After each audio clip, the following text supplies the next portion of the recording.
60 degrees, about 8 a.m. on September 23rd. You know what that makes? This, the first day of celestial autumn 2023.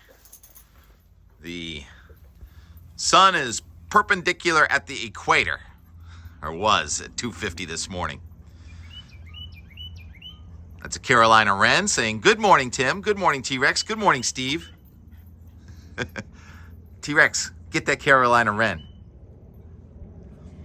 Interesting sky, isn't it? Almost looks like a snow sky. Not quite cold enough, although it is 39 degrees again this morning in Saranac Lake, New York. We are on the cold side of a warm front that is attached to pretty close to a Category 1 hurricane going ashore this morning near Cape Lookout, more specifically Emerald Island, North Carolina. I woke up about 2 a.m. and I had to look at the radar and check out the wind. And near Cape Lookout, at one point, it was sustained.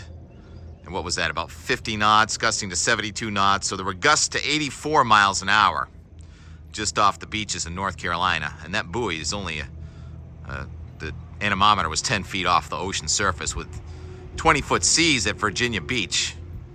Now, this morning, you look at Diamond Head, North Carolina. The air temperature is 79. The water temperature is 81. That warm, humid, energized air mass is being driven in our direction. On the satellite imagery, you can see dry air over the Delmarva. The sun is out in Maryland, where it's also pretty close to tropical storm conditions. And then in our southern New England, it's all cloudy. So that warm and humid air is being pushed up and over our cold air that's in place here in New England. Mount Washington, not very windy at all, from the southeast at 7 miles an hour. And that's off the ocean all the way up to Mount Washington. And the temperature is warmest at 4,000 feet. So there's a bit of an inversion. So we have multi-layers in the atmosphere, which makes it very confusing. So rain is along the south coast, but it's only creeping north, and there's going to be a sharp drop-off between inches of rain from Connecticut to Cape Cod and hardly any rain north of a line from Brattleboro to Concord, New Hampshire to Freiburg, Maine. The Euro now has kind of dropped the precipitation back further south, where it had it a couple days ago or a couple times. It keeps on changing. If you look at the excessive rainfall predictions from the Weather Prediction Center, it has the yellow right up to the Connecticut coast with green in southern New England. That's for today, tomorrow, and then it kind of gives us Monday off, and then it says more excessive rainfall is possible on Tuesday. However, if you look at the Euro 3 to 5 day and most of the other guidance, it shows the sun coming back on Tuesday. So to say that the guidance and those of us that forecast professionally are waffling is an understatement. We certainly are. I would call this a high barometer nor'easter because there's a strong high pressure system now over New England moving offshore, and there's a front coming into northern New England with more new dry air coming at Vermont, New Hampshire, and Maine, and a new, even stronger high pressure system coming across southeastern Canada. Look in the order of 1036 by Monday, Tuesday. At the same time, the remnant of the center of Ophelia is going to be south of us. And guidance is having a real tough time. I think the thing that we know is that the wind is going to be coming in off the ocean around here for the next 3 days. Not to any strong degree, 15 to 25 maybe. And so that's going to, I think, keep the clouds coming. So I think the new adjustments by the Euro trying to bring the sunshine back Tuesday could be overly optimistic, and put it that way. As for surf, it'll probably be building around here. The south coast, you're going to get some swell, but it's going to be kind of knocked down by the east and northeast wind. So there'll be some surfing going on. The temperature's going to stay cold, colder than the water temperature, because this is air from Canada, from central Canada. And anything in the rain gauge last night? Looks like a 0.01. Is that possible? I don't know. I don't think that's real. I think that from Boston and points north, we're mostly dry today, and the rain's going to come in only slowly and probably be heaviest tonight and then tomorrow. Somebody is going to get inches of rain. Somebody from Connecticut to Cape Cod and points south. The the actual remnant of Ophelia is not going to go by until about Tuesday or so. This is sort of, like I've been saying all week, glorified waves on a warm front going by. There's no such thing as an occluded hurricane, but you have an occluded front with this hurricane, so it's going to be a tough call as the pure tropical energy is thrust into this cold polar energy, and just waves of rain off and on for the next 48 hours. And again, driest in far northern New England, so you're looking beautiful from Lake Champlain to Millinocket. And the color should be coming on strong after these chilly nights. Oh, what else did I want to talk about? A lot of things. The 500 millibar flow. It's befuddling, all right? So you have that trough south of New England. You have another upper level trough trying to combat us from the north, competing upper level troughs. Kind of puts us in no man's land. And then you have that Rex block. That is that ridge, sort of cut off high pressure system in central Canada with warm air. And then the old upper level low kind of cut off south of it. So you have a block in the atmosphere, and there's just a real big traffic jam. And then late in the period, screaming jet stream off the Pacific Ocean. Major storm out west, cold storm, more snow coming for the higher elevations out west where the snow images have been coming fast and furious last couple days. And ridge trying to build in the east, but there's a cut-off trough below us. So it tries to keep the air coming in from the ocean, which keep us from really warming up. But potential anomalous record warmth and heat in those ridges in central Canada and the central United States late in the week and next weekend. And as for the next storm, I still didn't even look up the P storm, bad me. It's supposed to come north of the Caribbean and follow sort of Nigel's footsteps out there and go east of Bermuda late in the week and completely miss us. But remember, Nigel was at one point forecast to go between Bermuda and Florida and ended up going way east of Bermuda. Could probably just as easily flip-flop back. The long-range forecast track was not good on Nigel and may not be with this next one either. So it's frustrating to not be able to come out here and just give you a definitive forecast how it's going to be at your event. Dragons getting married in Marblehead today. John, well, he skied with at J Peak. And I think you're going to be mostly dry. Best day of January. Kind of chilly though, in the upper 50s with some rain developing for your wedding this afternoon. Congratulations, Dragon. Vec hooked me up with the intel on that. Can I crash your party? Right up there, Marblehead. You can almost see it right through there, right beyond the hull gut. That is Marblehead, way out there. Looks good, looks brighter. How about this phone, huh? iPhone 15 Pro. That's great. I know I gotta ratchet up my game, get some better graphics, Whitey. I understand, you're right. Having fun. What do I have for in more? I guess yesterday at Bert's with Doug, the sundog and the halo phenomena were fabulous. It looked like a snow sky, really.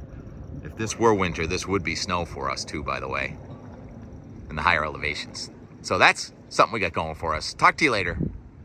It's Tim. We're here at Bert's Boatyard and we're doing some fall maintenance. And I think I found a friend. Now he was brown, now he's turning green. So that the weeds we were whacking were brown. And so he's changing color. I think it's a praying mantis. Oh, I hope I didn't bother its other leg. And Doug Kent, incidentally, is holding my new iPhone 15 Pro. Let's see if we can get him to do some Tim Kelly tricks. If we had an ant, we could actually feed it. We did have a bunch of crickets coming out down below there, and I'm sure that's what he's been feasting on. So he was brown, and now he's turning green. I'm pretty sure it's a mantis. They're so chill. See that? He just felt me. Here he goes. Thanks, Doug. He's down here now. Oh, see that? So agile. Where are you going next? What's your next trick? Doug brings up a good point. It could be a grasshopper. I'm not really sure the difference, but I'm hoping to figure out the difference. I think this is more like a grasshopper because he's hopping. Yeah, it's not a praying mantis, but it's probably in the same family. Good point, Doug. I just want to get a picture. No, he's hopping. All right, so it's a hopper, not a manta. I'll be doing more research before I'm done with this.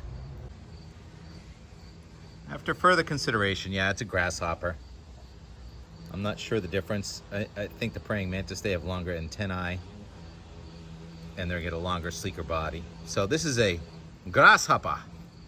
Ah, yes, grasshopper.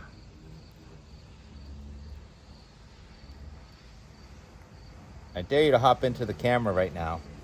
Look at that, focus. First day with a new iPhone. If I could hold my hand steady, it'd be better. Wow. So you can hear all the crickets. Crickets have been scurrying out of here. It's almost impossible to catch them, but I got that grasshopper right in here just now. Getting ready to put the jet stream back in this slot next week. Boating season is so short, isn't it? 4:20. Funny how I always turn my camera on at 4:20. It was a group that always used to meet at 4:20 in California. I think they became famous for something. A lot of people with some power equipment. Oh man, I want a door like that for my front door. Where do you get those things? Where'd you get that? 52. 52? Uncle Roger's house. 52? Your house. 97? Yeah. So that door was on my house? From the beginning. Why isn't it there now? You lost. The optical phenomena is getting even more interesting. So now there's a sundog on the halo, and then there's one of those sort of inverted arcs on the top of the halo. I can't remember the name of it. And then another sundog on the right. Gorgeous evening here at Bert's Boatyard. Wind coming from the east. Hybrid nor'easter incoming. Is that enough for today? Probably, but you know me, I'll probably keep going. What a beautiful sky. Can't stop. Nothing like the peaceful sound of planes taking off from Logan Airport. I thought I was done making videos for the day with my new iPhone 15 Pro. But it just keeps getting better and better. How can I stop? You just say, stop. Throw the thing on the ground like you did with your 10. No, I'm not going to do that. Why don't we leave it with the real superstar? How's the nighttime video? Steve, can you look at the camera? You cow? Commercial on the radio, unfortunately. I love natural sound, except for commercials on the radio. ZLX is my evening station.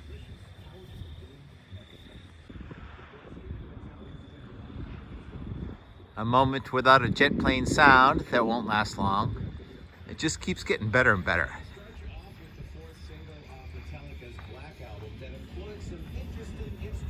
And Kenny Young playing mandatory Metallica. It's how my sunsets go now.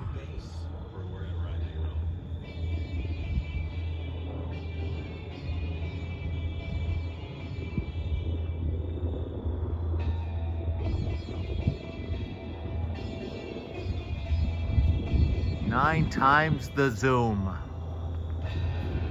Heading right over the moon, but can't see the moon from down here because it's a low riding harvest moon.